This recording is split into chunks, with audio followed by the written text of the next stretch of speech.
Retomamos nuestro curso sobre los vicios capitales.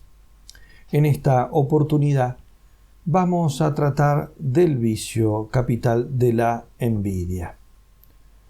Una vez más recurrimos a esta pintura del Bosco, la tabla de los vicios capitales, que nos describe el mundo lleno de perversiones tal como lo ve el ojo de Dios, reservando el Bosco un recuadro particular a la envidia. Veámoslo un poco más de cerca. Aquí tenemos entonces la manera en que ha tratado de simbolizar de alguna manera este pintor este vicio, ¿no? Esta escena reúne varios instantes que reflejan distintas formas de envidia. El mercader y su mujer observan con envidia al joven burgués que lleva, ¿no?, con cierto orgullo un halcón en su mano. El mismo joven trata de despertar envidias, lo que se ve en la ostentación con la que exhibe su halcón. A su vez, el joven que lleva el halcón dirige su mirada envidiosa hacia la pareja de enamorados y finalmente, como una especie de símbolo un poco de lo que es la envidia, esa pareja de perros que está a los pies del mercader nos muestra de alguna manera como uno de ellos mira con envidia a el hueso que el mercader tiene en su mano, mientras que el otro a su vez gruñe con envidia al otro perro. De esta manera, el Bosco ha querido mostrar la tremenda expansión que tiene este vicio en la sociedad. ¿Qué es la envidia? La envidia es la tristeza del bien ajeno, o dicho de otro modo, el deseo de arruinar o al menos de que se hunda por sí sola la felicidad de la persona envidiada. Melanie Klein la describe como el sentimiento enojoso contra otra persona que posee o goza de algo deseable, siendo el impulso envidioso el de quitárselo o dañarlo. Esto se encuentra en su libro Envidia y gratitud. Voy a citar varias veces a esta autora, cuyo estudio es marcadamente psicoanalista y muy afín a los principios freudianos. No avalo su teoría en conjunto, más bien discrepo en muchos puntos fundamentales de ella, pero considero útiles algunas observaciones de esta conocida analista. Ella misma, citando la obra de Crabbe, English Synonyms, añade: la envidia se duele al ver que otro tiene aquello que se quiere para uno mismo. El hombre envidioso se molesta ante la satisfacción ajena, solamente se siente tranquilo al contemplar la miseria de otros. Por lo tanto, es estéril todo empeño en satisfacer un hombre envidioso. La envidia es siempre una pasión baja que arrastra tras sí las peores pasiones. Hasta aquí la cita. Es por lo tanto un apetito de alguna manera infamante. Vindevogel, el médico, la llamó certificado del egoísmo. El vicio capital de la envidia y el de los celos con el cual está emparentado es uno de los que nace más naturalmente del orgullo y de la vanidad, como reconoce Aquilino Polaino en su obra En busca de la autoestima perdida. Allí dice lo siguiente: la persona orgullosa es envidiosa y se manifiesta como tal, lo que es origen de muchos conflictos, desavenencias y enemistades. Lerch, en su obra La estructura de la personalidad, ubica la envidia y los celos entre las vivencias emocionales del egoísmo, del deseo de poder y de la necesidad de estimación.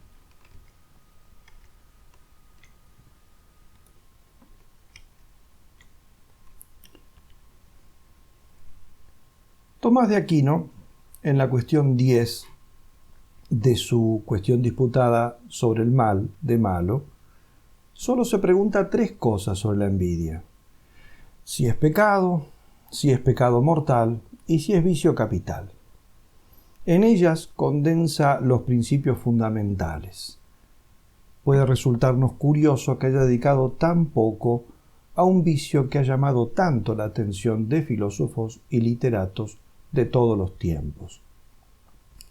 Como señala Polaino en un estudio dedicado a los celos infantiles, que se titula Nota sobre la aproximación histórica al estudio del comportamiento infantil celoso, podemos rastrear las referencias a las pasiones de la envidia y los celos a todo lo largo de la literatura universal, desde el mundo griego a la actualidad.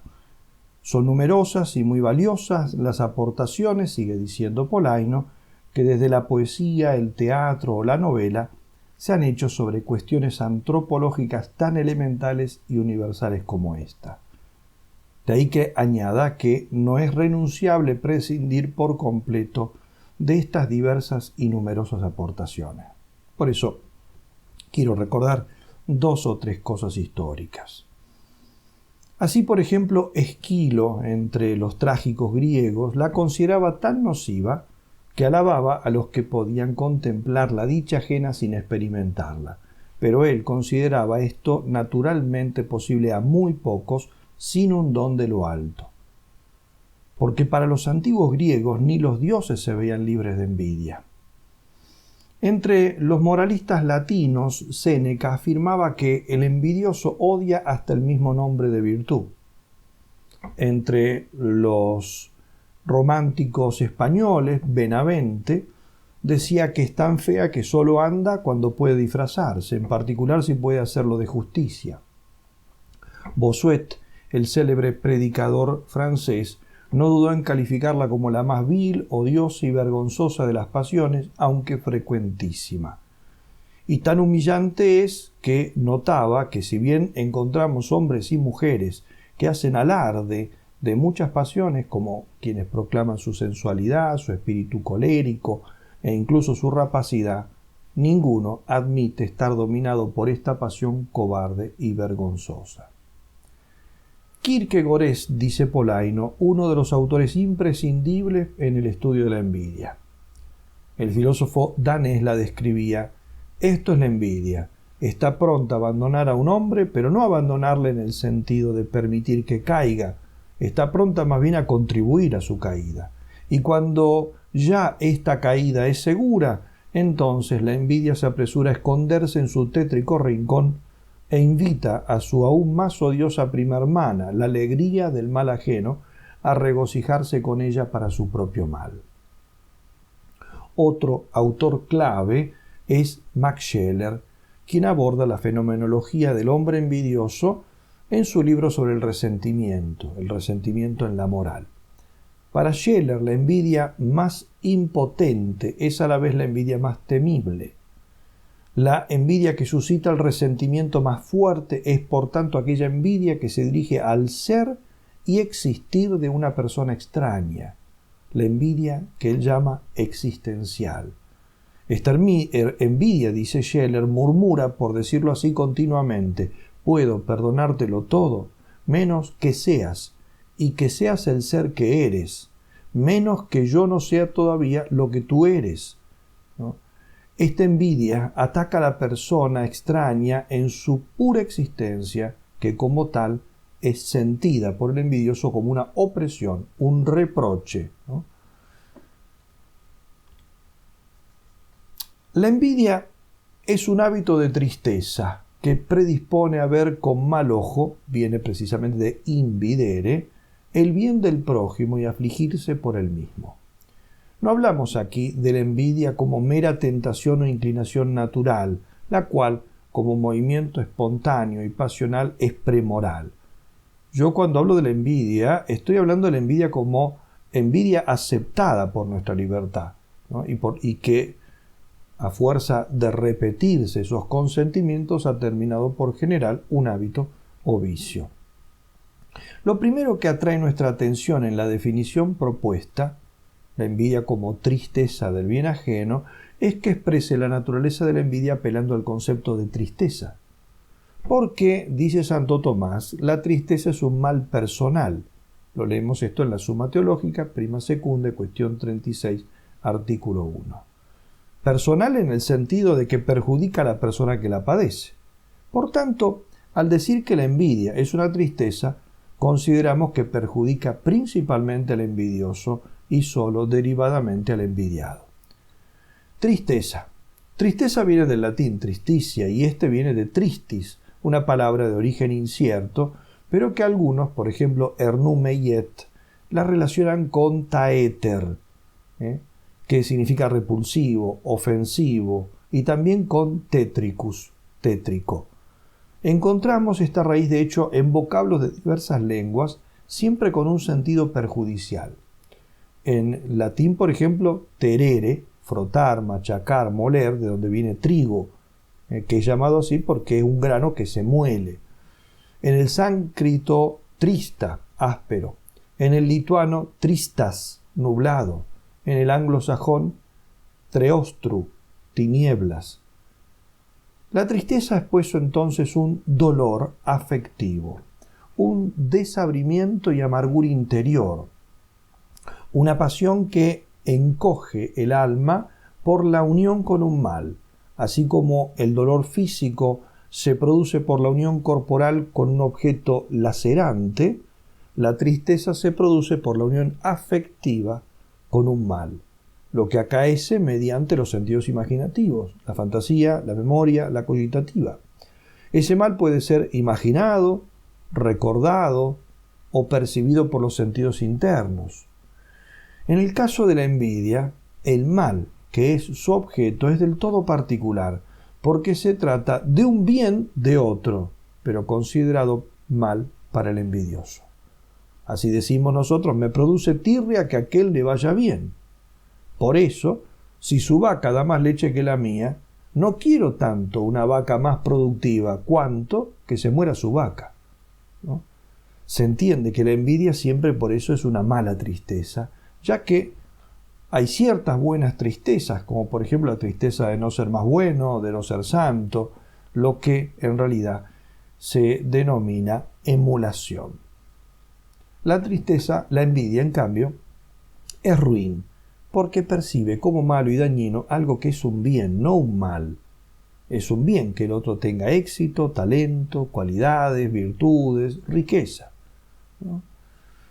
De ahí entonces que el hecho de que yo esas cosas las vea como males para mí, tiene que producir efectos tremendos, justamente los efectos de una tristeza insana, físicos, afectivos y espirituales.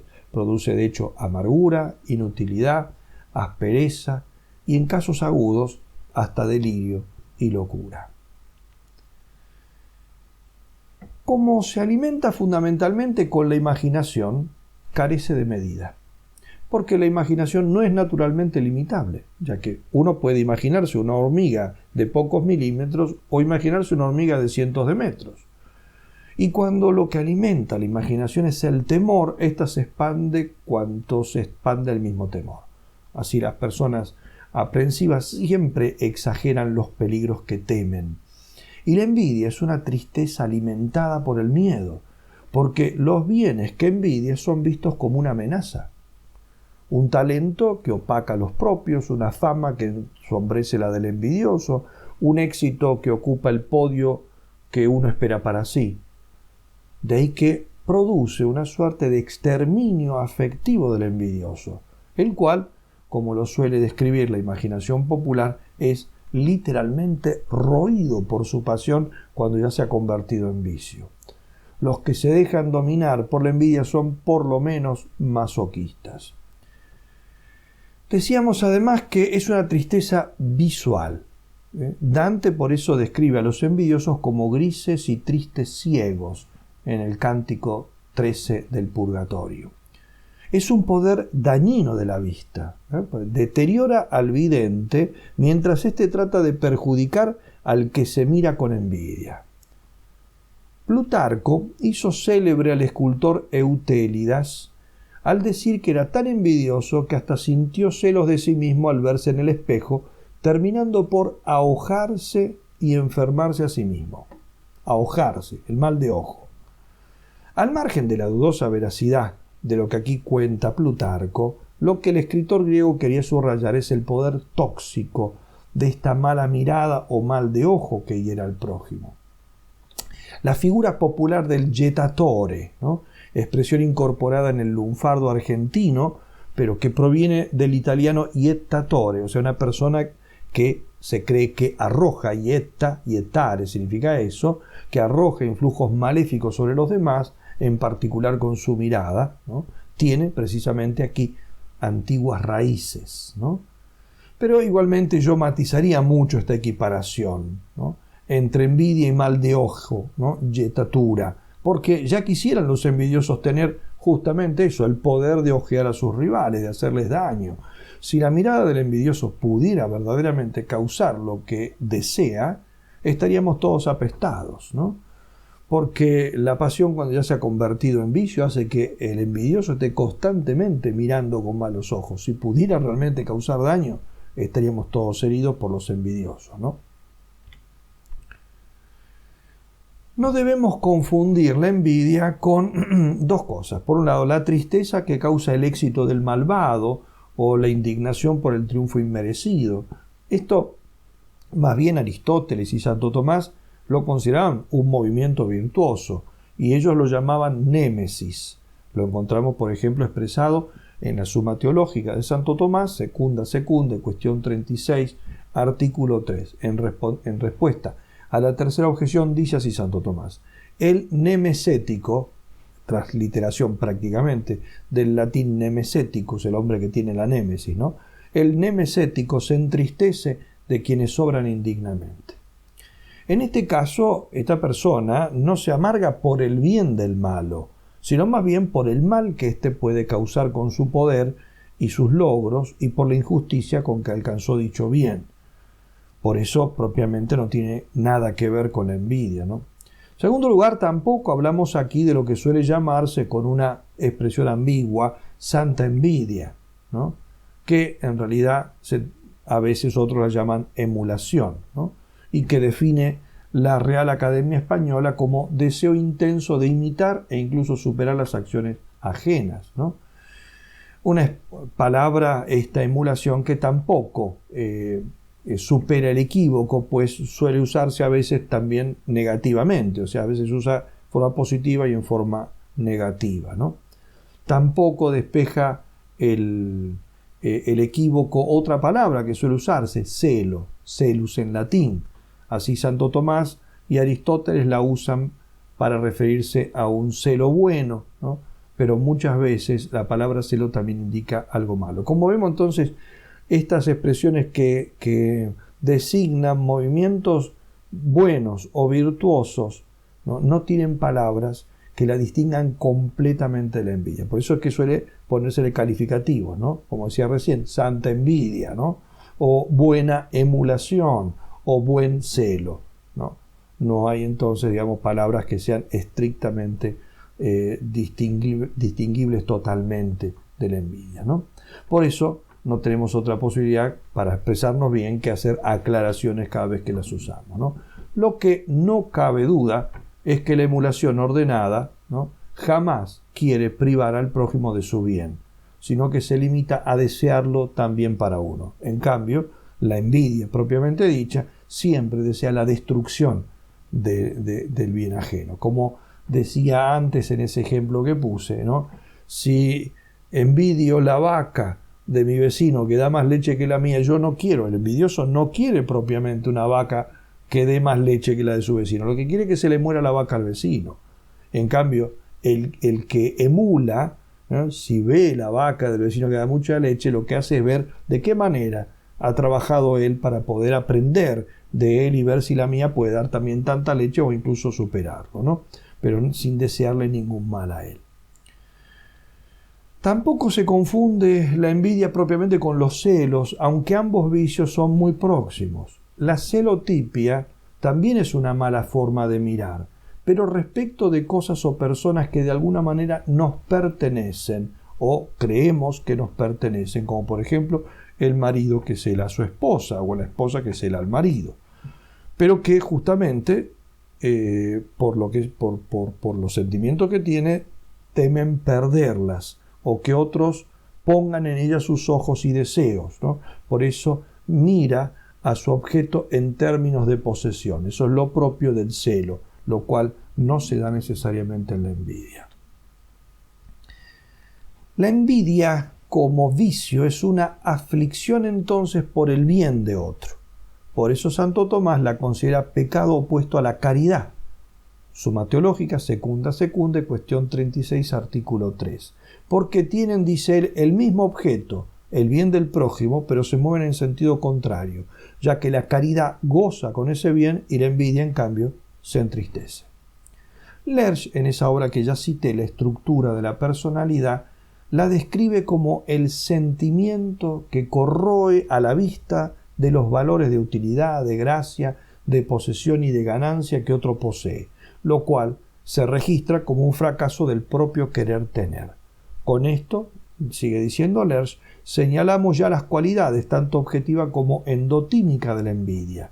La configuración mocional de la envidia, termina diciendo, es el permanente mirar de soslayo a los demás, la mirada de reojo, ¿no?, ligada con un gesto virtual del querer quitar, ¿no?, del querer dañar esos bienes del prójimo, ¿no? ¿Cuál es el objeto de la envidia? Escribe Cucci: extraño vicio este de la envidia, porque a diferencia de los otros, no procura ninguna ventaja para el que la cultiva, y sin embargo, por él se está dispuesto a sacrificar cualquier cosa. El vicio de la envidia muestra hasta qué punto el comportamiento humano no obedece a las leyes de la lógica, ni siquiera a las aparentemente obvias del utilitarismo y del hedonismo, porque el placer aquí, si es que se da, es maligno y no lleva ningún tipo de gusto a la propia vida. La envidia muestra, por un lado, el poder y la extrañeza de los afectos y al mismo tiempo la característica espiritual del hombre, porque no tiende a ningún objeto en que el corazón pueda encontrar reposo. Su único motor es ver arruinado al rival a cualquier precio. ¿Qué envidiamos? Envidiamos personas, no cosas, o cosas, bienes, porque las poseen ciertas personas. Si bien envidiamos personas porque poseen cosas que desearíamos que no tuvieran, no siempre deseándolas para nosotros, porque el envidioso, más que desear tener ese bien, lo que quiere es que no lo tenga su rival. La envidia pues toma pie de un bien, pero termina deseando el mal a la persona envidiada. Sin embargo, no cualquier persona es motivo de envidia. Se envidia a alguien con quien uno pueda tener cierta relación. Por eso se envidian personas relativamente iguales a uno. Esto ya lo hacía notar Aristóteles en su obra La Retórica. Decía él que se envidia a los que están cerca en el tiempo, el lugar, la edad, la fama o el linaje. Por eso, decía citando a Esquilo, que también la familia sabe envidiar. Y añadía el filósofo con gran observación: nadie compite con los que vivieron hace 10.000 años, ni con los que han de existir en el futuro, ni con los muertos, ni con los que están donde las columnas de Hércules, en la otra parte del mundo, ¿no? Ni tampoco se emula a los que se estima por juicio propio y de los otros que le dejan a uno muy atrás, y tampoco a los que uno supera con mucho. Se envidia propiamente a los que tienden a las mismas cosas. Así se envidia a los competidores en los juegos, a los rivales en el amor y en general a los que aspiran a lo mismo que uno, y sobre todo a estos últimos. Por eso se dijo: también el alfarero envidia al alfarero. Hasta aquí esa observación de Aristóteles, todavía tan actual. En cuanto a los bienes que se envidian en tales personas, dije, se envidian personas o bienes por razón de que las poseen algunas personas. ¿Y cuáles son entonces esos bienes por los cuales, digamos, yo envidio, ¿no? Los hay de 4 clases. Hay bienes exteriores, bienes del cuerpo, de fortuna; segundo, bienes intelectuales, por ejemplo, inteligencia, ciencia; bienes de virtud, que alguien sea más humilde, más piadoso que uno; y dones extraordinarios, gracias sobrenaturales que Dios distribuye como quiere, ¿no? Pero la envidia más radical es la envidia de la existencia, que no se dirige a este o aquel bien de otros hombres, sino a su existir en general o a su situación. Es la envidia existencial de la que hablaba Max Scheler en ese texto que hemos leído anteriormente, y la que experimenta la existencia del otro como una opresión y un reproche. Esta envidia puede llegar a ser homicida, y si no puede matar al otro, al menos se comporta como intolerante y despótica. Hay 4 signos que evidencian la envidia en una persona. El primero es que alguien se alegre de corazón por algún mal del prójimo. El segundo es que alguien se entristezca por el bien del prójimo. El tercero, que se guarde silencio cuando se está alabando al prójimo o incluso que se intente matizar y disminuir sus cualidades. Y el último, la directa difamación del prójimo. Todas estas cosas son ciertamente envidia. ¿Cuáles son las causas de la envidia? La causa principal de la envidia es el orgullo que no puede soportar ni superiores ni rivales. Quien es soberbio es envidioso y quien es envidioso es soberbio. Son también causas de la envidia la ambición, la pequeñez de alma, la autorreferencialidad. Cuando la envidia adquiere proporciones ya morbosas, según el parecer de Klein, podemos estar delante de trastornos de la personalidad paranoides y esquizoides. La envidia es también un vicio que pone en evidencia profundas heridas en la apreciación de uno mismo, es decir, en la autoestima. Me refiero a la autoestima equilibrada, no a la que equivale a infatuación, como a menudo sucede y a la que ya me he referido en la conferencia anterior. El envidioso delata un arraigado sentimiento de inferioridad. De ahí la observación de Kierkegaard en esa obra La enfermedad mortal, donde dice así: la envidia es una admiración que se disimula. El admirador que siente la imposibilidad de experimentar felicidad cediendo a su admiración toma el partido de envidiar. Entonces emplea un lenguaje muy distinto, en el cual ahora lo que en el fondo admira ya no cuenta. No es más que insípida estupidez, rareza, extravagancia. La admiración es un feliz abandono de uno mismo. La envidia, una desgraciada reivindicación del yo. Hasta aquí Kierkegaard, ¿no? En el mismo sentido, Napoleón decía que la envidia es una declaración de inferioridad, porque entristecerse del bien del prójimo conlleva reconocer y admirar dicho bien, al tiempo que uno sufre por verlo realizado en alguien distinto de uno. El envidioso, dice un autor, se siente humillado al ver en otros el mérito, el talento, las virtudes que él no posee o quisiera poseer él solo. Para envidiar uno tiene que ser o estar persuadido de ser entonces inferior a quien se envidia. Por eso hacíamos notar con Aristóteles que uno no envidia a quienes considera que están a años luz de uno, ¿no? Sino a quienes están más cerca, ¿no? Y por este mismo motivo, la envidia, como nos pone en relación con alguien que está muy cerca de nosotros, suele ser el vicio menos confesado. Hay quienes reconocen, ya lo hemos dicho, y hasta se jactan de ser coléricos, ambiciosos, glotones, sensuales, mundanos, vanidosos, pero difícilmente encontremos personas que admitan, por lo menos con jactancia, ser envidiosas. Lo puede reconocer uno, pero porque está arrepentido de eso, ¿no? Porque es un vicio que deshonra, y quizá también porque pone en evidencia la inferioridad de quien lo padece. De la envidia procede un mundo de iniquidades, razón por la cual es contada entre los vicios capitales. La persona muy envidiosa, notaba desde el psicoanálisis Melanie Klein, es insaciable. Nunca puede quedar satisfecha, decía ella, porque su envidia proviene de su interior y por eso siempre encuentra un objeto en quien centrarse.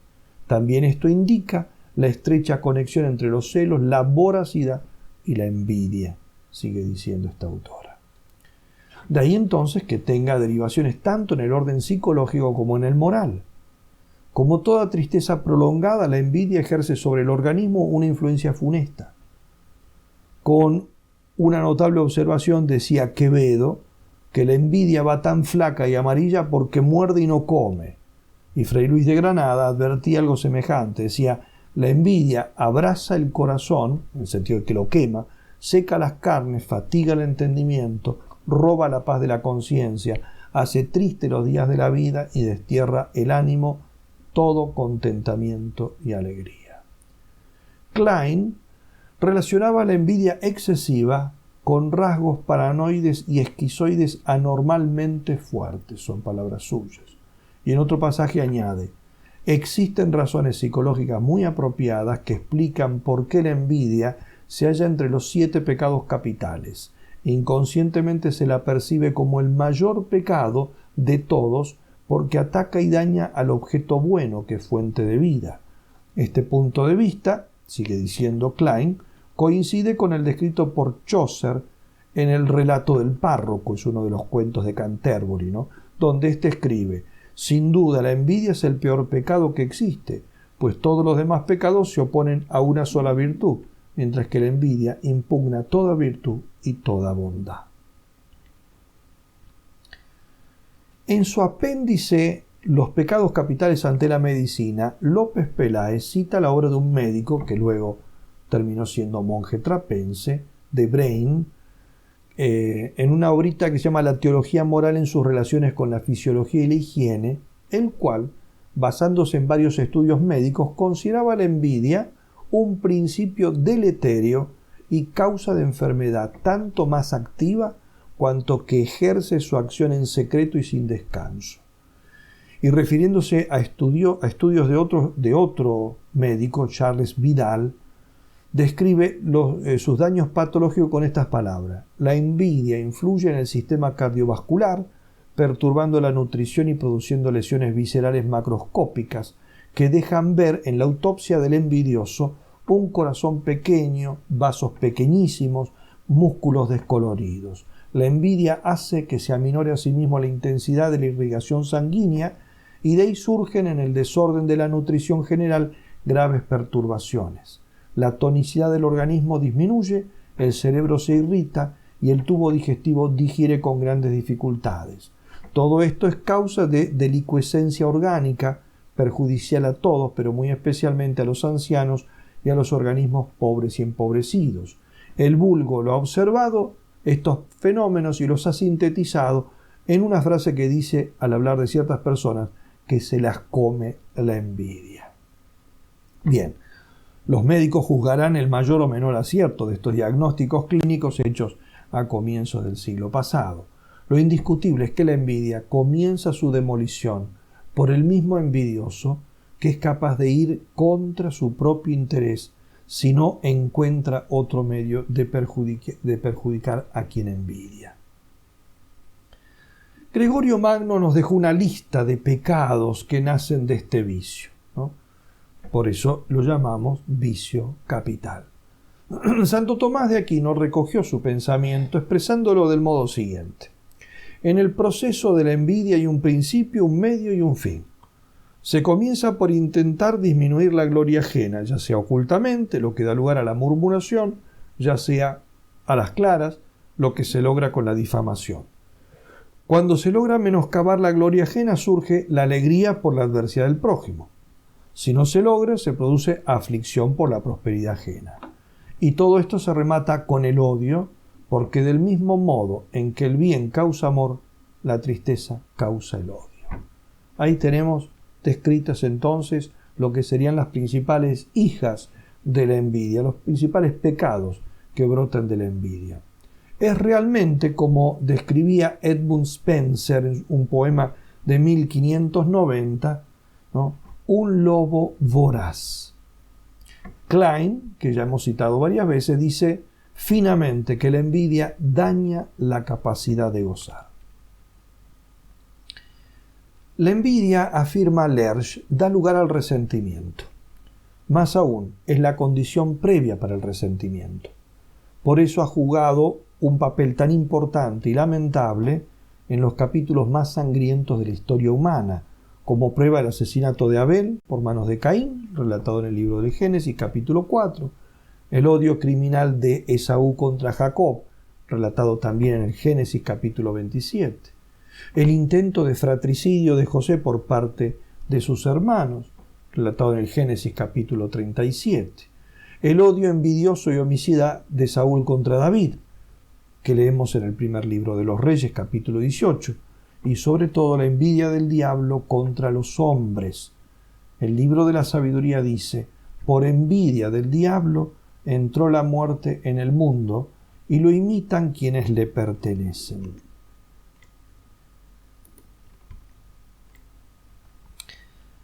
Manzoni plasmó la psicología expansiva del vicio, de la envidia, en aquella desgraciada abadesa de Monza, Gertrude, personaje de su obra Los novios, i Promessi Sposi, ¿no?, que está inspirado en la historia real de Virginia María de Leyva, la cual fue enclaustrada en un monasterio dolosamente por su padre, que quería de este modo despejar el camino de la herencia en favor del hijo menor, varón, ¿no? Y por eso, después, esta monja, cuando ella se da cuenta de los motivos por los cuales su padre presionó para que se hiciera religiosa sin tener vocación, encausó su amargura y resentimiento por el vicio de la envidia, para reventar luego en despotismo, amoríos infames y otros crímenes. Cuenta de ella Manzoni que al llegar adolescente al monasterio, y ahora son palabras de este gran escritor italiano, amamantada en la idea de su superioridad, hablaba magníficamente de su futuro destino de abadesa, de princesa del monasterio, queriendo a toda costa ser para las demás objeto de envidia, y veía con asombro y despecho que algunas de ellas no la sentían en absoluto, y entonces experimentaba dolorosamente por ellas la envidia que al principio había creído inspirarles. Las envidiaba, las odiaba, a veces el odio se expandía en desdenes, en desaires, en palabras mordaces, y envidiaba en ciertos momentos a cualquier mujer de cualquier condición, con cualquier conciencia, que pudiese libremente disfrutar en el mundo de la belleza y juventud que ella estaba allí marchitando contra su voluntad. Magnífica descripción de todo este proceso que puede desencadenar la envidia.